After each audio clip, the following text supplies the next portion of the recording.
Hello everyone, Success English Language ကနေကြိုးဆိုပါရစေ English ကိုအခြေခံမှစရလေ့လာလို့တူလေ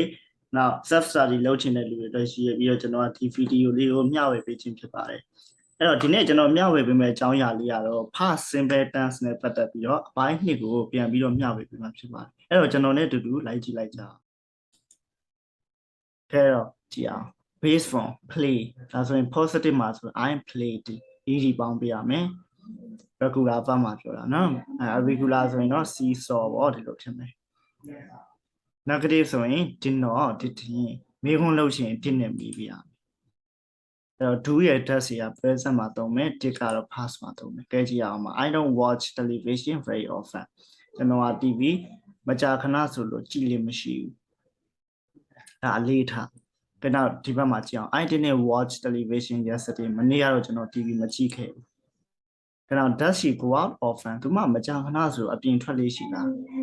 ဒါအလေးထားအောင်မေးတာအဲ့တော့ did she go out last night မနေ့ညသူမအပြင်ထွက်ခဲ့လားကဲတော့ကြည့်အောင် did ရဲ့နောက်မှာ based on for one way လိုက်မယ်အဲ့မှာကြည့်အောင် I play tennis ကျွန်တော် tennis နော်ကစားခဲ့တယ်နော် yesterday ဆိုမနေ့ကကျွန်တော် tennis ကစားခဲ့တယ် but ဒါပေမဲ့ I didn't win မနိုင်ခဲ့နောက် did you do your homework အဲ့တော့မင်းရဲ့အိမ်စာတွေလုပ်ခဲ့လားအဲ့မှာဒီ do ကကြတော့ main verb အနေနဲ့သုံးထားတာအရှိက did က having verb အနေနဲ့သုံးထားတယ် did အဲ့တော့ no I didn't have time ကျွန်တော်မှအချိန်မရှိခဲ့လို့ now we went to the movies ကျွန်တော်တို့ရုပ်ရှင်သွားကြည့်ခဲ့တယ် but ဒါပေမဲ့ we didn't enjoy the film ရုပ်ရှင်ကပျော်ဖို့မကောင်းခဲ့ဘူးဥပမာဆိုတော့နော်ဟာတာကားဆိုပြီးတော့သွားကြည့်တာရည်ချင်းလို့ပေါ့နော်အဲ့တော့သွားကြည့်တော့ဟာတာကားကြီးစရာသိမကောင်းနော်အဲ့မှာတရေကားဆိုပြီးကြောက်နော်သွားကြည့်တာပေါ့အဲ့တရေကားကပြင်းစရာကြီးနော်ဒီလိုမျိုးပေါ့ဒါကိုပြောချင်တာ in questions နော်မေးခွန်းလုပ်တဲ့အခါမှာအရင်ဆုံး WH question ကိုခဏပြီးဖေနော်ဒီလာမဲ့ပြင် subject based on for one ပေါ့နော် WH by WH လာမယ်ကဲမှာကြည့်အောင် did your sister call you အဲ့တော့မင်းအမမင်းကိုဖုန်းခေါ်ခဲ့လား WH by WH လာမယ် what did you do last night မနေ့ညမင်းဘာလုပ်ခဲ့လဲ how did the accident happen မတော်တဆမှုကဘယ်လိုဖြစ်ခဲ့ရလဲ how ဆိုတော့ဘယ်လိုနော်ဘယ်လိုဖြစ်ခဲ့လဲ now where did your parents go for a vacation အဲ့တော့ where ဘယ်နေရာ did your parents မင်းမိဘတွေကကိုသွားခဲ့တယ် for vacation ဆိုအားလည်းရခရီးအတွက်မင်းမိဘတွေကဘယ်ကိုသွားခဲ့ရလဲအဲ့တော့ maybe ဆိုတော့ short answer လေးတွေအဲ့တော့ဟုတ်တယ်ဆိုရင် yes I will you တွေပဲဖြစ်ဖြစ် he she it ပဲဖြစ်ဖြစ် did နဲ့ဖြစ်ပြီးအောင် yes I did yes we did yes you did yes they did yes he did yes she did yes it did no ဆိုရင် no I didn't no we didn't no you didn't no they didn't no he didn't no she didn't no it did it လို့သုံးပြအောင်ဒီမှာကျွန်တော် did you see Joe yesterday မနေ့ကမင်း Joe ကိုတွေ့ခဲ့လား no I didn't မတွေ့ခဲ့ဘူး now did it rain on Sunday တနင်္ဂနွေနေ့ကမိုးရွာခဲ့လား yes it did now did Helen come to the party Helen ပါတီပွဲကိုလာခဲ့လား no she didn't မလာခဲ့ now did your parents have a good trip တော့မင်းမိဘတွေကဒီ good trip ပေါ့နော်ကောင်းမွန်တဲ့ခရီးအခုရှိခဲ့လားဖြစ်ခဲ့လားမိဘတွေကစိတ်ချမ်းသာနဲ့သွားခဲ့ကြလားဒီလိုမျိုးပါပေါ့အဲ့တော့ yes they did ဒီလိုသွားခဲ့တယ်ကဲ exercise လေးလုပ်ကြည့်အောင် complete these sentences အဲ့ use didn't ကိုသုံးပြီးဖြည့်ပေးမယ်နောက်မှာ number 1ကိုကြည့်ရင် I saw Barbara ကိုကျွန်တော်တွေ့ခဲ့တယ် but ဒါမဲ့ I didn't see Mariana နော် Mariana တော့မတွေ့ခဲ့ဘူး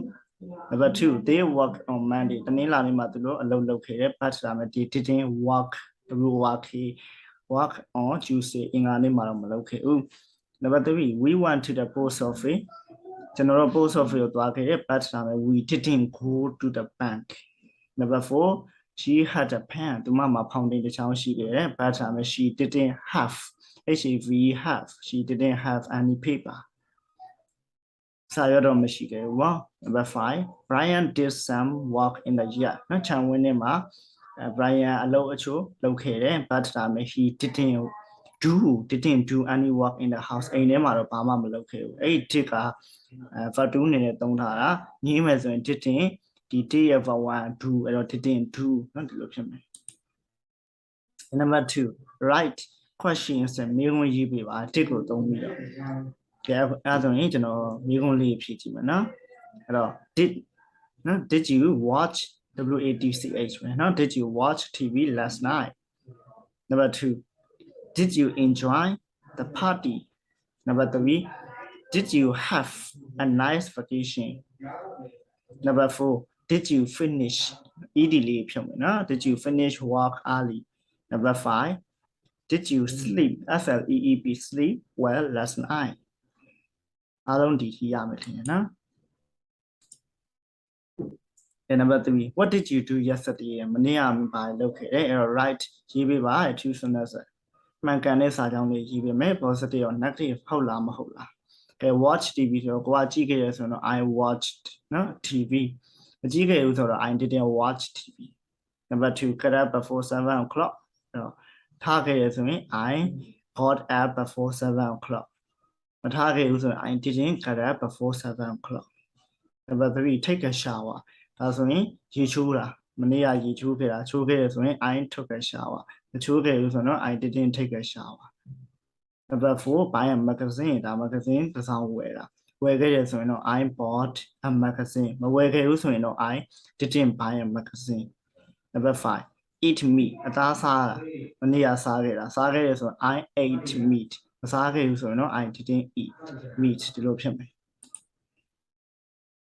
and number 4 put the verb တွေကိုထားပေးပါ in the correct form မှန်ကန်တဲ့စီစဉ်လိုက်ထားပေးရမယ် positive လား negative လား question လားကဲမှာကြည့်အောင် we went to the movie ကျွန်တော်တို့ရုပ်ရှင်သွားကြည့်ခဲ့တယ် but ဒါမဲ့ the film wasn't very good ရုပ်ရှင်ကသိမကောင်းခဲ့ဘူးအဲ့တော့ we didn't enjoy it မပျော်ခဲ့ဘူးရုပ်ရှင်မကောင်းဘူးဆိုတော့မပျော်ခဲ့ဘူး what didn't enjoy number 2 Tim and some new clothes yesterday မနေ့က Tim ကအဝတ်စားအသစ်တချို့ဘာဖြစ်လဲနော်to share the engine တစ်ထည် and a sweater တစ်ထည်ဆိုတော့ bought ဖြစ်မယ်နော် Tim bought some new clothes yesterday number 3 yesterday မနေ့ကနော်အဲ့တော့ no ရဲ့ it was a nice day ဒါဆိုရင်မိုးရွာဖြစ်လာလို့မေးမယ်နော်အဲ့တော့ did it rainနော် did it rain yesterday မနေ့ကမိုးရွာဖြစ်တာအဲ့တော့ no it was a very nice day တရားလပါနေ့တနေ့ဖြစ်ခဲ့number 4 we were tired ကျွန်တော်တို့ပြင်ပန်းခဲ့ဆိုဒါကြောင့် we